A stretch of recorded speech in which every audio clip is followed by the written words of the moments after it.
The Israelites complain and get some paltry poultry. Shalom, I'm the Messianic Torah dude, and this week's Torah portion is Beha'alotcha. I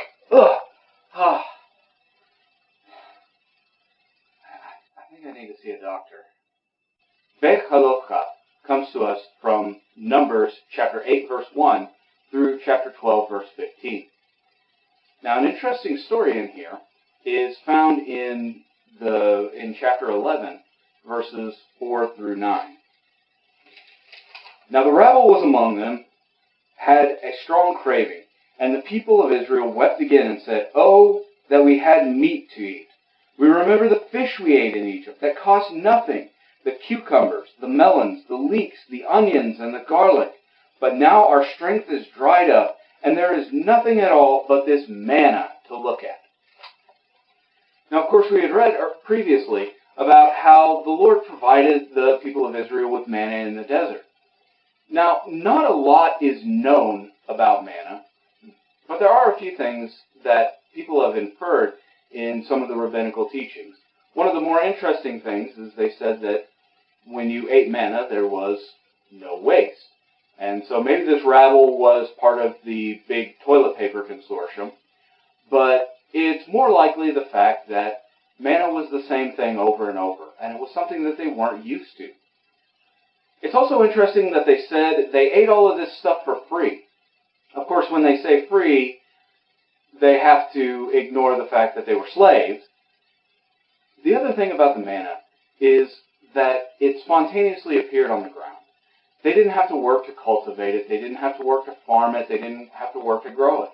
They would just gather it up, mill it out, and they would eat it.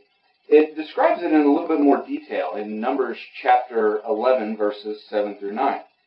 Now manna was like coriander seed, and its appearance like that of bdellium. The people went about and gathered it, and ground it in hand mills, and beat it in mortars, and boiled it in pots, and made cakes of it. And the taste was the taste of cakes baked with oil. When the dew fell upon the camp in the night, the manna fell with it. So here we see that manna just spontaneously appeared. There was no work that they had to do to gather it. Now this was an interesting blessing, because that meant that all of the time that was previously devoted to working and to cultivating things and to farming and everything like that was now free time. Now, they had a choice. They could have used this free time for something good, like studying the laws that they had just been given, praising the Lord for feeding them every single day, or they could have used it to complain. Now, it's easy for us to look down on them and say, well, if I was in that situation, I wouldn't complain. But in reality, how much free time do we have living in this modern world? If you want food, it's as easy as going down to McDonald's or throwing something in the microwave. Everything we want now is instant and at our fingertips. And yet, how much of that free time do we devote to the Lord? How much of that free time do we spend trying to find ways to honor and praise Adonai? Now, the people of Israel were showing a lack of gratitude in two different ways. Number one, they were complaining about something that they were being given without anything in return. The other thing they were doing wrong is they weren't showing gratitude for the things that they were already receiving. Meaning, they had already taken this amazing, wonderful thing, this manna appearing, and it had become so commonplace for them that they took it for granted. Now, the Lord says He's going to provide us with food, clothing, shelter, the things that we need to survive. But nowhere does He say He's going to provide us with steak and Armani suits. Please, Lord, I need something to eat. Lord, please, I'm so hungry. I just have no food. Lord, I need something, please.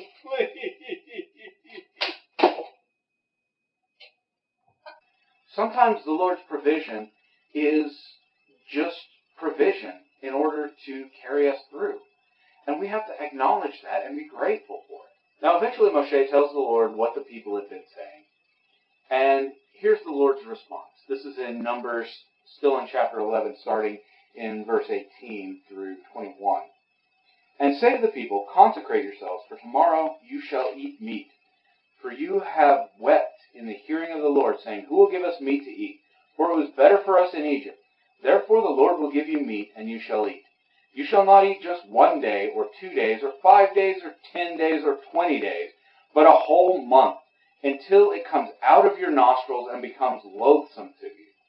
Because you have rejected the Lord who is among you, and have wept before him, saying, why did we come out of Egypt? Here again we have the Lord giving people more than they deserve. The Lord didn't owe the people anything. The Lord didn't have any obligation to provide them for food. He could have just said, you know what, you're on your own. It's amazing how disrespectful the people were being to the Lord. The Lord was feeding them with manna, something that had never been seen before and never seen after. And yet, here the people are complaining and griping about it. But the Lord said, fine, this is what you want, this is what I'll give you. Now the Lord's going to show that he could have provided them with meat at any time, and yet he was providing them with manna. And this leads us to ask the question, well, why was it that the Lord was only giving them manna? Why was that the thing that the Lord wanted them to be fed with? And there are probably a number of answers, and we're never going to guess them all. Remember, the Lord said, as high as the heavens are above the earth, so his ways are above ours.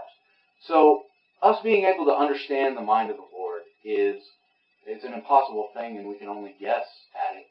But perhaps one of the reasons was because manna was food from the Lord. It was perfect. That's why you have these rabbinical sayings that it could taste like anything you wanted it to, or you have the rabbi saying that you didn't have to go to the bathroom after you ate it. The Lord was already feeding them something that was perfect, and yet for some reason they wanted something more than perfection.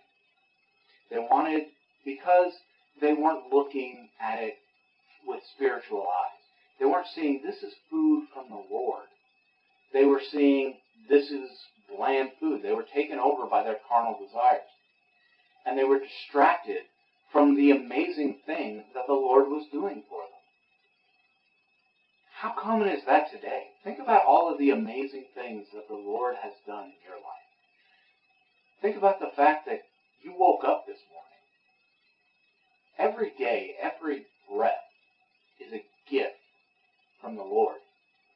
And yet, it's so easy to be distracted from just the small, everyday miracles because we become used to them. In the same way the Israelites became used to the manna.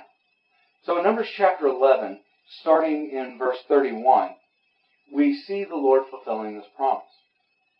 Then a wind from the Lord sprang up, and it brought quail from the sea, and let them fall beside the camp, about a day's journey on the side, and a day's journey on the other side, and around the camp, and about 2 cubits above the ground.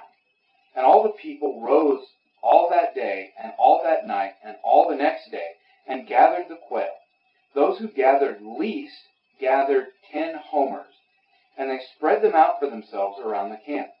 While the meat was yet between their teeth, before it was consumed, the anger of the Lord was kindled against the people, and the Lord struck down the people with a very great plague.